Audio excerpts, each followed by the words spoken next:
Offrir un télescope, c'est une idée juste magnifique, non? C'est un peu comme offrir un morceau de ciel, une vraie fenêtre sur les étoiles. Mais attention, parce que ce cadeau de rêve, il peut très vite se transformer en cauchemar. Allez, on va voir ensemble comment éviter les pièges et surtout comment choisir l'instrument qui va vraiment faire plaisir. Voilà, c'est dit. Et c'est un point absolument essentiel. Parce qu'un télescope mal choisi, ça peut littéralement tuer une passion dans l'œuf, avant même qu'elle ait eu le temps de naître. L'objet qui devait créer l'émerveillement, il finit par prendre à la poussière au fond d'un placard. C'est la définition même du cadeau empoisonné, et c'est exactement ce qu'on va apprendre à éviter. Alors, comment on fait pour ne pas tomber dans le panneau? En réalité, la clé, c'est de bien connaître deux grands pièges.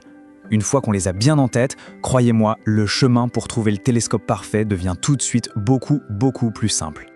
Bon, le premier piège, et c'est de loin le plus courant, c'est celui du budget. L'erreur classique, c'est de se dire qu'on va trouver un instrument génial pour vraiment pas cher. Sauf qu'en astronomie, il faut être clair, la qualité optique, la qualité mécanique, eh bien ça a un coût. Retenez bien ce chiffre, c'est un seuil critique, 200 €. En dessous de ce prix-là, le risque de tomber sur un instrument de mauvaise qualité est immense. Forcément, pour tenir un prix aussi bas, les fabricants y font des compromis sur absolument tout. Et là, le décalage entre ce qu'on espère et la réalité, il est brutal. On rêve de voir les cratères de la Lune, les anneaux de Saturne, et on se retrouve avec une image toute floue qui tremble dans tous les sens. C'est sans doute l'expérience la plus démotivante qui soit pour quelqu'un qui débute. Le deuxième piège, il est un peu plus subtil, c'est l'inadéquation avec le mode de vie. On peut très bien acheter un excellent télescope, mais si son utilisation est une galère, le résultat sera le même.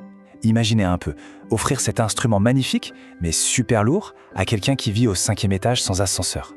Il est encombrant, il faut le descendre, le remonter, le cadeau qui était parfait sur le papier devient vite un véritable fardeau.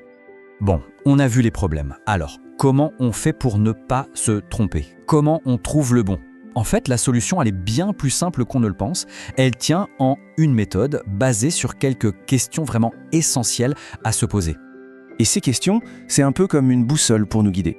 Elles vont nous permettre de dessiner, petit à petit, le portrait robot du télescope idéal. Cette fameuse boussole, elle repose donc sur 4 questions. C'est simple, mais c'est redoutablement efficace. D'abord, pour qui est ce cadeau? L'âge, c'est un facteur clé. Ensuite, c'est pour voir quoi? Est-ce que la personne rêve de la Lune, des planètes ou plutôt des galaxies lointaines? Troisièmement, et c'est crucial, où va-t-elle observer? En ville ou à la campagne, on a vu que ça change tout. Et enfin, quel est son niveau? Découverte totale ou y a-t-il déjà quelques bases? Allez, passons à la pratique. Maintenant qu'on a les bonnes questions en tête, on peut commencer à regarder des recommandations concrètes pour chaque type d'astronome en herbe. Ce tableau, c'est un super résumé. On voit tout de suite que pour chaque profil, du très jeune enfant au mordu de technologie, il y a une solution vraiment adaptée. Alors maintenant, on va creuser un peu plus pour voir ce que ça veut dire concrètement pour chacun. On commence avec les plus jeunes. Et pour eux, la meilleure porte d'entrée vers les étoiles, eh bien ce n'est pas un télescope. C'est souvent trop compliqué à manipuler. Non, une bonne paire de jumelles, c'est bien plus intuitif, bien plus polyvalent. On peut regarder la Lune avec un soir et le lendemain observer les oiseaux dans le jardin. C'est juste parfait pour commencer. Allez, à partir de 8 ans, là on peut passer à l'étape supérieure. Une lunette 60-70, c'est vraiment le choix idéal. 60, c'est le diamètre en millimètres qui va collecter la lumière, et 700 la focale. C'est un instrument qui reste très simple à utiliser, mais qui offre déjà des vues spectaculaires. La Lune, bien sûr, les lunes de Jupiter, et surtout le moment magique de la découverte des anneaux de Saturne. Ça marque à vie. Passons aux adultes débutants. Pour eux, le choix se joue souvent entre deux grandes options.